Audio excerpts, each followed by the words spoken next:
తెలంగాణ ఏర్పడ్డ నాటి నుండి ముఖ్యంగా డిజిటల్ ప్లాట్ఫామ్ మీద యాక్టివ్ ఉన్న ఛానల్స్ పైన ఎప్పుడు ఏదో విధంగా దాడులు జరుగుతూనే ఉన్నాయి. ఆనాడు తొలివేలు రఘు గారి మీద జరిగినప్పుడు, కాళోజీ సీన్ గారి మీద జరిగినప్పుడు, తీర్మానం మల్లయ్య గారి మీద జరిగినప్పుడు, మైపాలి యాదవ్ గారి మీద జరిగినప్పుడు అందరం కూడా స్పందించినాం. కానీ గిరీష్ దారామణి మీద జరిగిన దాడి వరకు వచ్చేటప్పుడు ఆలోచన వచ్చింది. కానీ ఈరోజు అందరం కూడా ఏది ఏమైనప్పటికీ మా జెండాలు ఎజెండాలు పక్కన పెట్టి మనం ఒక యూనియన్గా ఉండాలి, మన అసోసియేషన్ ఒక ఐక్యతతో ఉండాలి. ఖచ్చితంగా ఇది ముందు అసలు ప్రజలకు ప్రభుత్వానికి వారధిగా ఉన్నటువంటి ఒరిజినల్ ఛానల్ ఎవరనంటే యూట్యూబ్ ఛానల్. చాలామంది ఇయాటి కూడా ఎక్కడికి పోయినా తొలి వెలుగు జెర్సన్ అని అంటారు.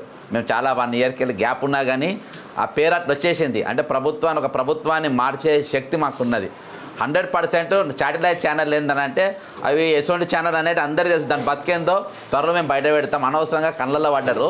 ఖచ్చితంగా TV9 ఎట్లా వచ్చింది, దాన్ని బతికేంది, మా గురించి డిజిటల్ మీడియా గురించి తక్కువ చేసి మాట్లాడేటోళ్ళం మీ బతుకులు కూడా మేము బజార్లో చూపించే ప్రయత్నం చేస్తాం. మనం గెలకద్దు, మా కళ్ళలో పడద్దు. మా కళ్ళలో పడకుండా మీకు ఎంత దూరం ఉంటే అంత మంచిది. మా కళ్ళలో TV9 పడ్డాయి కదా, వచ్చే రోజులలో TV9 బతికేందో, దాని భాగోత్తమేందో, దాని వెనుక ఉన్నోడెవడో, దానికి ఎట్లా నిధులు వస్తున్నాయో, ఎట్లా పైసలు వస్తున్నాయో మొత్తం కూపితో సహా లాగి బజార్లో పెట్టే బాధ్యత మాది. నంబర్ 1.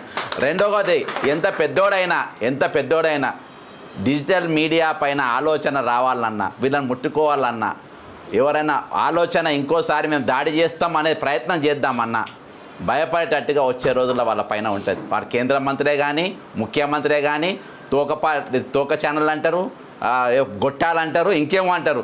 ప్రభుత్వాలు మార్చింది వీడితోని అనేది పాలకులు మర్చిపోవద్దు. ఆల్రెడీ ఒక పాలకుడు బుడిది తెచ్చుకొని ఒక 10 ఛానళ్ళు పెట్టుకున్నాడు. ఇప్పుడు అదే ధోరణిన మళ్ళీ నువ్వు కూడా పోతే మరి నువ్వు కూడా అదే బాట పట్టాల్సి వస్తుంది. కాబట్టి అటువంటి మాటలు మాట్లాడుతూ దగ్గర పెట్టుకోవాలి, మనం కలుపుకోండి. ప్రజలకు ఉపయోగ విధంగా ఈ యూట్యూబ్ ఛానల్ వాడుకోవాలని చెప్పి కోరుకుంటున్నా. అంతేకాకుండా గిరీష్ దారపని పైన ఏదైతే దాడి కుటుంబ పరంగా కళ్ళల పిల్లలు చూస్తుంటే జరిగిన దాడి భారతదేశం మొట్టమొదటిసారి ఇంత పెద్ద దాడి జరిగింది. కాబట్టి పిల్లలు కుటుంబం కూడా ఇంకా ట్రామాలో ఉన్నారు. ఈరోజు మీరు జాతి కోసం పనిచేస్తాం, దేశం కోసం పనిచేస్తాం, ధర్మం కోసం పనిచేస్తారు. ధర్మం కోసం కాదరాబోయే ముందు మీ కార్యకర్త కోసం పనిచేయరు, తర్వాత మా గురించి ఆలోచించారు. కాబట్టి ఈరోజు కుటుంబం ట్రామాలో ఉన్నది. ఇక్కడ 4 ఎంపీలు ఉన్నారు, 8 మంది ఎమ్మెల్యేలు ఉన్నారు.